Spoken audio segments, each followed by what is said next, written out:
Then let's greet them properly. Gunfire rips through the night. Tires screech. Broken glass showers Harrington's face as he swerves violently.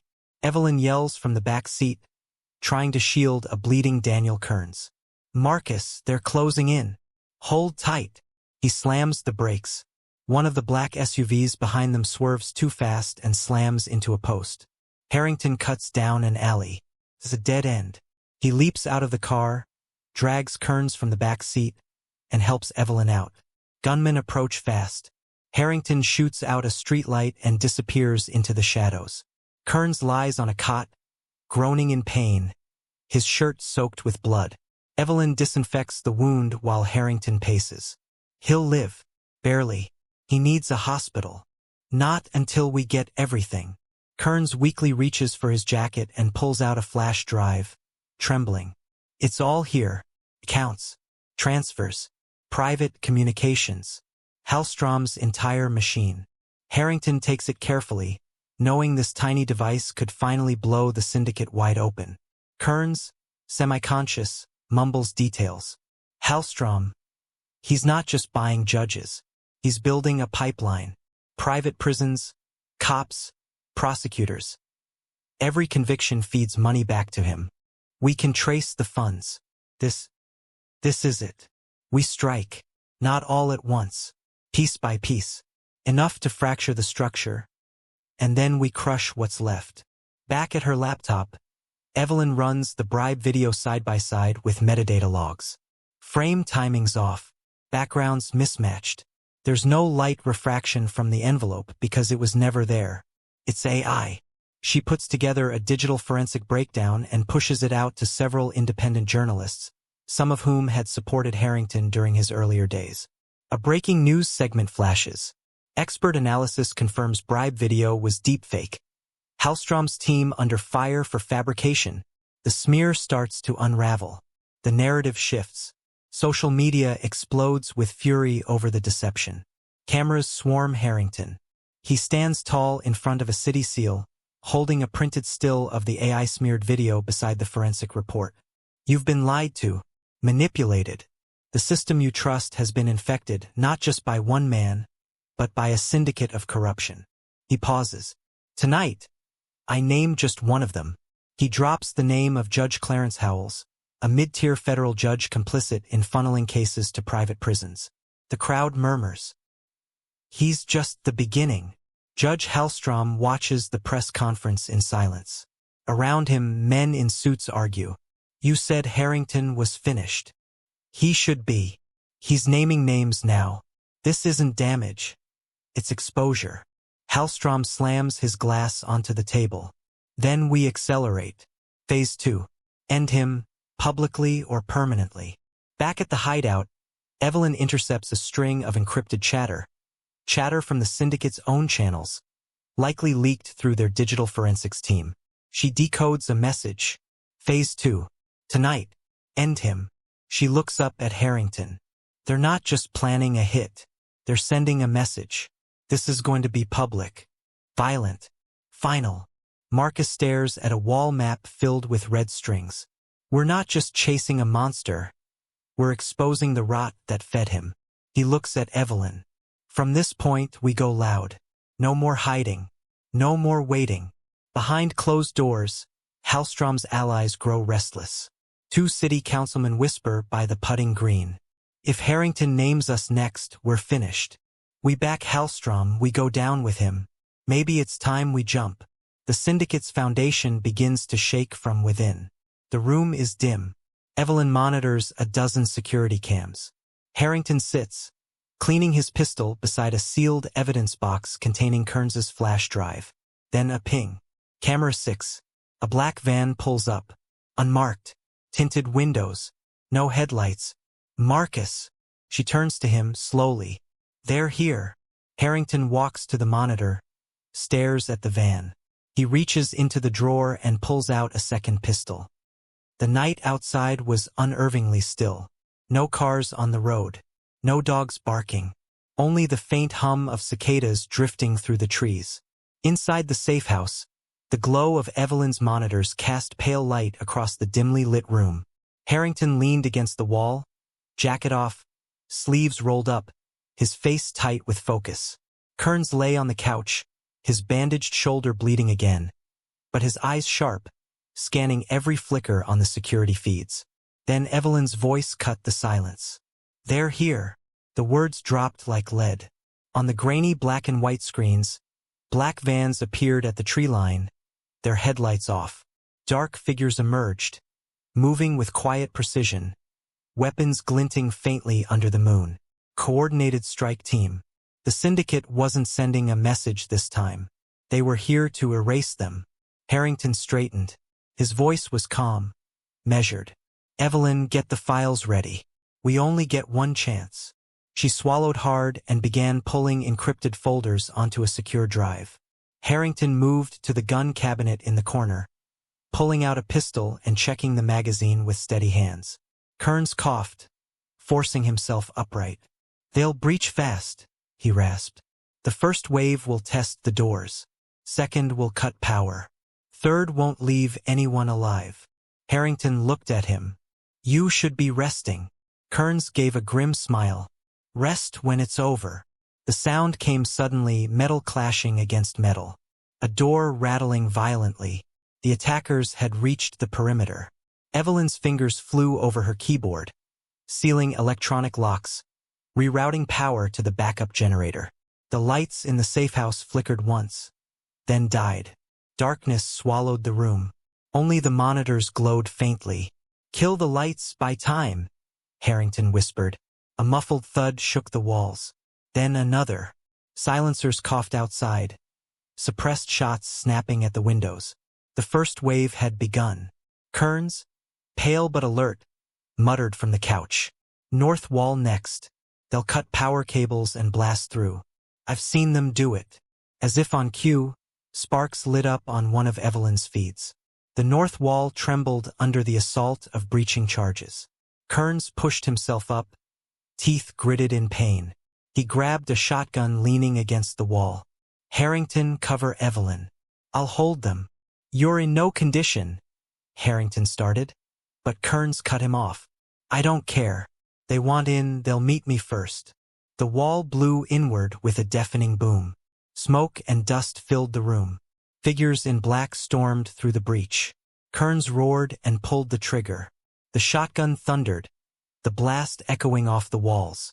The first enforcer went down. Another tried to push through, but Harrington's pistol barked, dropping him before he could fire. The safe house turned into chaos. Flashes of gunfire, shadows moving, shouts muffled by gas masks. Harrington fought with precision, every shot controlled, while Kearns, despite his injury, fired with raw fury. Evelyn stayed hunched over her laptop, fingers trembling as she launched the evidence upload. "Progress bar at 10%, Evelyn gasped. "But they're jamming us."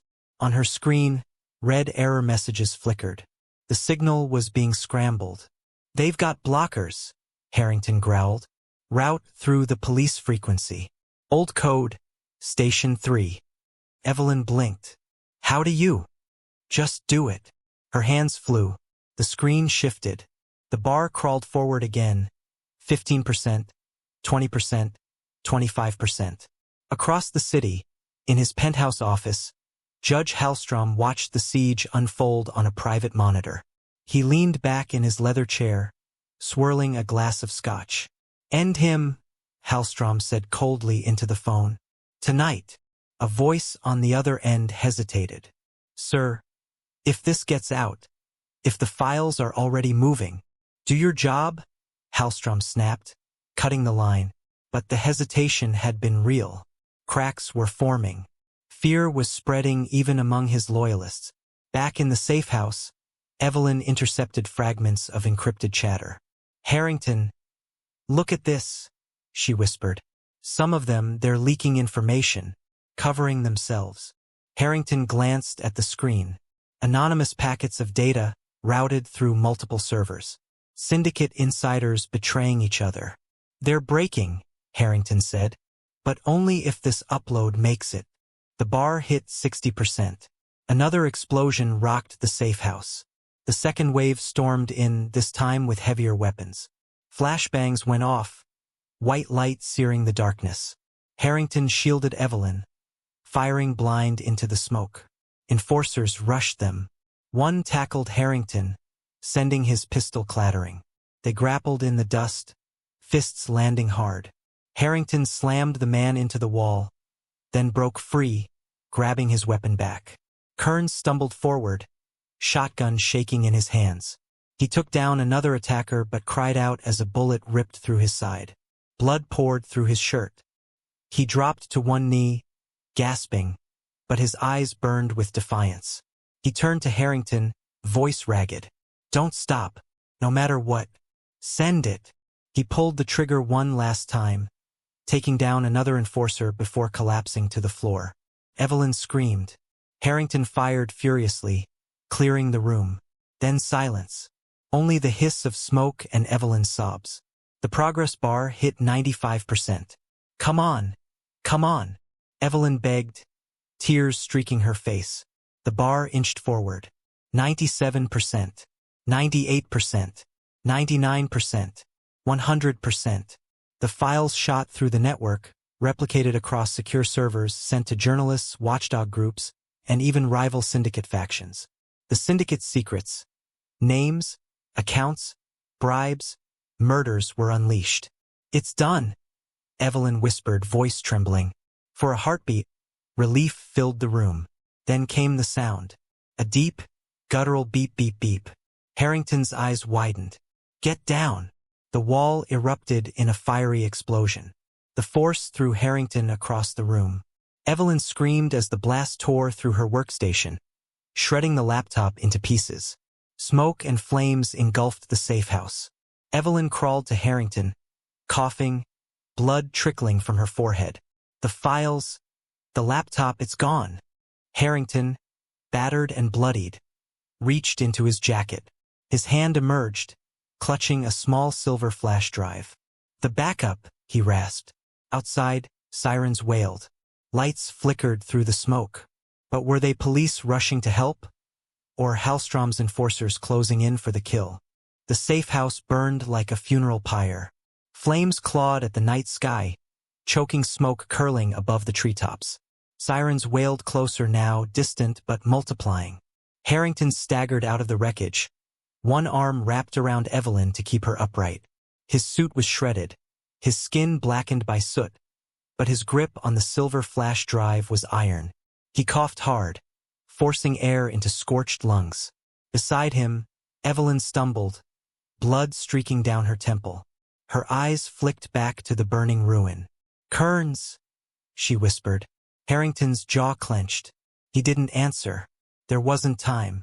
From the tree line, headlights cut through the smoke. Not one set. 3. Black SUVs speeding straight for them. "Go!" Harrington barked, half dragging her into the woods. Branches snapped under their boots. The ground was uneven, roots twisting in the dark. Behind them, doors slammed. Shouts rang out. The syndicate's enforcers were coming.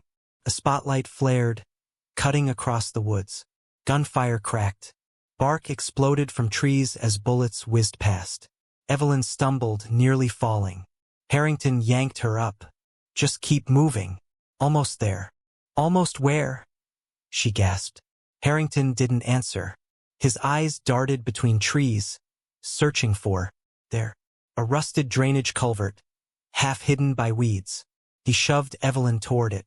Inside, they crawled through the narrow tunnel, water slick under their palms. The roar of gunfire muffled behind them. For a moment it felt like escape. Then a grenade clinked against the metal. "Down!" Harrington roared, throwing himself over Evelyn. The blast thundered through the culvert. Dirt and stone rained down. The tunnel caved partially, blocking the rear entrance but leaving just enough space for them to crawl out the far end, coughing and covered in mud. By dawn, the files Evelyn uploaded were everywhere. News anchors' voices echoed across televisions in diners, airports, and living rooms.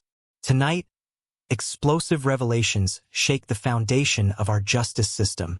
Evidence linking high-ranking officials, including Judge Halstrom, to organized crime. Millions in bribes, falsified cases, even suspicious deaths now under investigation. Social media erupted. Hashtags trended. Protesters gathered on courthouse steps. The syndicate's secrets were no longer hidden, they were public. But Harrington knew exposure wasn't the same as victory. Not yet. Halstrom wasn't finished. Inside his penthouse, Halstrom slammed a crystal glass against the wall, shattering it. His aides shrank back, afraid. "They're vultures," Halstrom snarled, pointing to the television. "Circling, waiting for me to bleed. But I'm not finished. I built this city. I own it." An aide spoke carefully. "Sir, perhaps if we cut deals, scapegoated a few." Halstrom turned on him, eyes blazing. "Do you think I'll crawl? Beg? No. We double down. Find Harrington. End him. Before he ruins us all." For the first time, though, his voice cracked. Beneath the fury was fear. Harrington and Evelyn holed up in a motel on the outskirts of town. Curtains drawn. TV muted. Evelyn sat cross-legged on the bed, laptop balanced on her knees, combing through live feeds of protests and news reports. "They're tearing each other apart," she murmured. "Councilmen resigning. Police chiefs lawyering up. It's chaos." Harrington paced, restless. Chaos isn't enough. Halstrom still has allies. He still controls the narrative. He'll frame this as a smear campaign. Buy time. Then bury us. Evelyn looked up. "So what do we do?" Harrington stopped pacing. He held up the flash drive. "This is everything. Every thread that ties back to him personally. Bank transfers. Signed orders. Witness eliminations. It's not just smoke anymore, it's fire. We put this in the right hands, he burns." Evelyn swallowed. "And if we don't?" Harrington's eyes darkened. "Then Halstrom rebuilds. Stronger. And we don't survive the week." That night, Halstrom made a televised address. He stood at a podium, the American flag behind him, his tone righteous. "These allegations are baseless. Fabrications designed to undermine our justice system. I have dedicated my life to law and order, and I will not be brought down by criminals and liars." Some viewers believed him, others didn't. The city fractured, half rallying to Halstrom's defense, half demanding his arrest. Evelyn muted the screen, shaking her head. "He's slippery. He's been doing this his whole career." Harrington stared at the frozen image of Halstrom's face. "Then it's time to cut the mask off." The next morning, Harrington called in an old favor. A reporter named Dana West, one of the few left who hadn't been bought or broken. They met in the shadows of a parking garage, the kind of place where trust and betrayal lived side by side. Harrington slid her the flash drive. "This isn't a story," he said. "It's a warhead. Handle it carefully." Dana's hands trembled as she pocketed it. "If this is real, it'll bring the whole damn system down." "It's real," Harrington said flatly. She nodded. "Then buckle up. It's about to get loud." Hours later, the first wave of stories hit. Direct ties between Halstrom and mob accounts. Evidence of case tampering. Murder-for-hire contracts. Halstrom exploded. He ordered raids, arrests, and smear campaigns. Harrington's face appeared on every screen, branded as a traitor, a corrupt DA turned rogue. "They'll come harder now," Evelyn said quietly. "You've made yourself the enemy of the state and the syndicate." Harrington leaned back in his chair, exhaustion written into every line of his face. "Good," he murmured. "It means they're scared." That night, Harrington and Evelyn barely slept. Black SUVs prowled the streets. Drones buzzed overhead. Every shadow felt like a rifle scope. At 3 a.m., Evelyn shook Harrington awake. "Listen." Faintly, outside the motel, the crunch of boots. Radios crackling. "They've found us," she whispered. Harrington grabbed his pistol. His eyes flicked to the window. Figures moving in the dark, surrounding the building. He turned to Evelyn. "Time's up." The door rattled. Voices shouted. "District Attorney Harrington. Come out now." He steadied his breathing, raised his weapon, and gave Evelyn a look that was both fierce and calm. "This ends tonight." The screen would fade to black. The motel walls shook as boots thundered outside. Red and blue lights strobed through the curtains, blending with the flicker of distant flames from the burned-out safehouse. A voice barked through a megaphone. "District Attorney Harrington, you are surrounded. Come out with your hands raised." Evelyn's hands gripped the edge of the bed. She was pale, shaking, laptop still open with the last news feeds flickering. "We can't outrun them. They've boxed us in." Harrington loaded his pistol with calm precision. "I'm not running." He checked the flash drive, empty. The contents were already in the wild, mirrored, seeded across networks. That part of the war was won. But the man himself, Halstrom, still sat on the throne. He turned to Evelyn. "We're not fighting for survival anymore. We're fighting to end this." The door exploded inward. Smoke grenades rolled across the carpet. Armed agents stormed the room. Harrington grabbed Evelyn and dove behind the dresser, firing 2 sharp rounds. "Not to kill, just to disorient." "Out the back," he hissed. They crashed through the bathroom window, glass shattering around them. Outside, a narrow alley stretched toward the dark riverfront. Sirens howled. Evelyn stumbled, clutching her ribs. Where are we going?" Harrington's eyes blazed. "To Halstrom. If this ends, it ends with him." Judge Halstrom's penthouse loomed over the city, a crown of steel and glass. Tonight it was fortified. SUVs in the garage, armed guards in the lobby, snipers on the roof. The whole place screamed fear disguised as power. Inside, Halstrom paced before his panoramic windows. His empire was collapsing on every screen. Headlines of indictments, protests, resignations. The walls of silence had cracked, and the world was finally listening. But his face, though lined with anger, still carried arrogance. He muttered to himself, "No one topples me. Not Harrington. Not anyone." Behind him, a bodyguard whispered, "Sir." The DA escaped the motel raid. Halstrom froze. His reflection stared back at him in the glass. His hands trembled. "Then bring him here. Alive. I'll finish it myself." Harrington and Evelyn slipped through sewers, service tunnels, and forgotten passages under the city. Evelyn, pale and exhausted, kept her eyes locked on the laptop, rerouting cameras, feeding him building schematics. "You'll never get inside," she whispered. "Yes, I will." Harrington's voice was iron. "I built my career learning how to break into the unbreakable. Halstrom taught me that." When they emerged, they were at the edge of Halstrom's tower. Rain slicked the pavement. The building glowed like a lighthouse in the storm. Harrington looked at Evelyn. "Stay here. If I don't come back." She cut him off, gripping his arm. "You come back, or this all means nothing." For the first time in years, Harrington allowed himself a faint, fleeting smile. Then he slipped into the shadows. The elevator chimed at the top floor. Halstrom turned as Harrington stepped out, pistol lowered but ready. Both men locked eyes. The room fell silent except for the storm rattling the windows.